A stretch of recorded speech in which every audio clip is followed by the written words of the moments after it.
De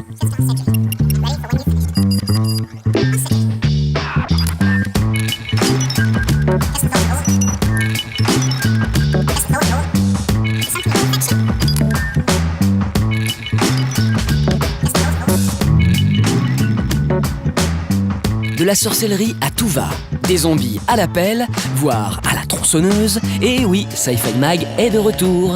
Alors prenez place, vite, l'heure du dernier exorcisme a sonné.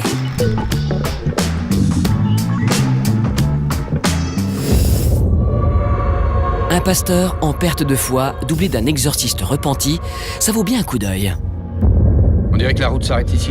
Tourné comme un faux documentaire, tel le projet Blair Witch ou Cloverfield, Ouais, j'aime bien les reportages. C'est bien. le dernier exorcisme propose de suivre les pas de Cotton Marcus. Je suis désolé.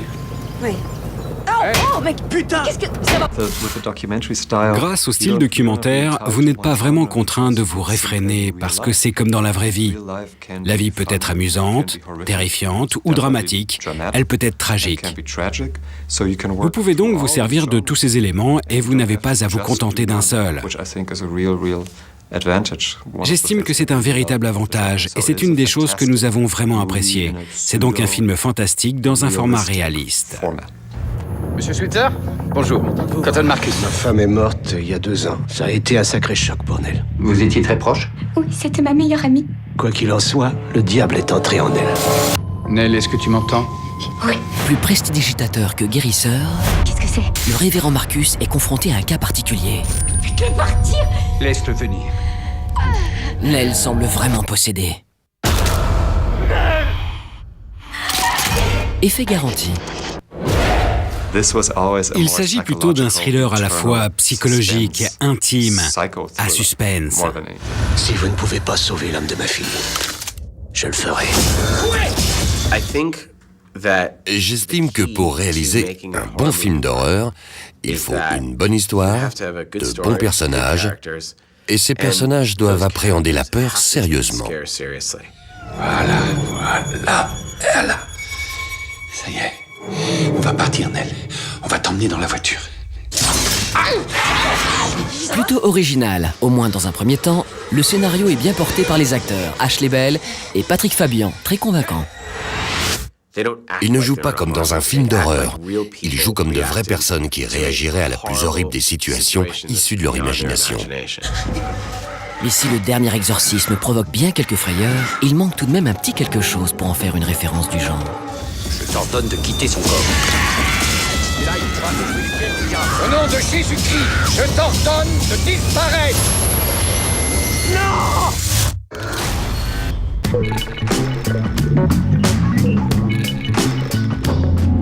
Bienvenue à Fortune City. La ville aurait tout pour plaire, sans ces hordes de zombies.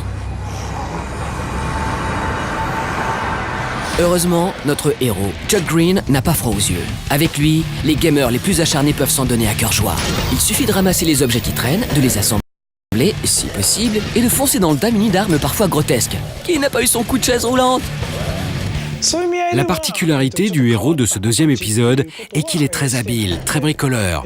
Donc il s'agira pour le joueur de récupérer un maximum d'objets pour créer des armes insolites et hétéroclites. Les assemblages les plus improbables permettent même de multiplier les points. Mais attention, Dead Rising 2, c'est aussi un vrai scénario. On a vraiment voulu construire une histoire et des personnages de A à Z. Il s'agit donc d'un scénario complètement original. En bref, Chuck a besoin de beaucoup d'argent pour soigner sa fille. C'est pourquoi il affronte quelques zombies dans un show télévisé. Problème, tous les autres sont mystérieusement libérés dans Fortune City et Chuck fait un coupable idéal. Pour prouver son innocence et aider sa fille, il ne dispose que de 72 heures. Et oui, ce scénario ressemble à un prétexte pour faire un carnage. Mais quand même, on apprécie l'effort. D'autant qu'avec un mode multijoueur inédit, des graphismes améliorés, une carte agrandie et un gameplay aussi simple qu'efficace, Dead Rising 2 s'annonce comme une tuerie. Enfin, un bon jeu.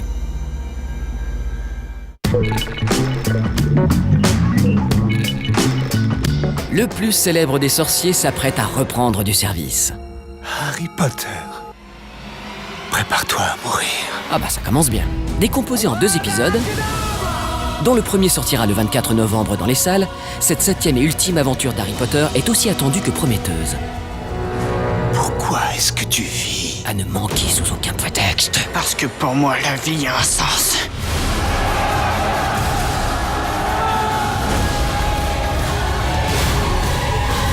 « 24 ans et 70 cm. Édouard Nino Hernandez vient d'entrer dans le livre des records comme l'homme le plus petit du monde. Ça se fête. À la semaine prochaine.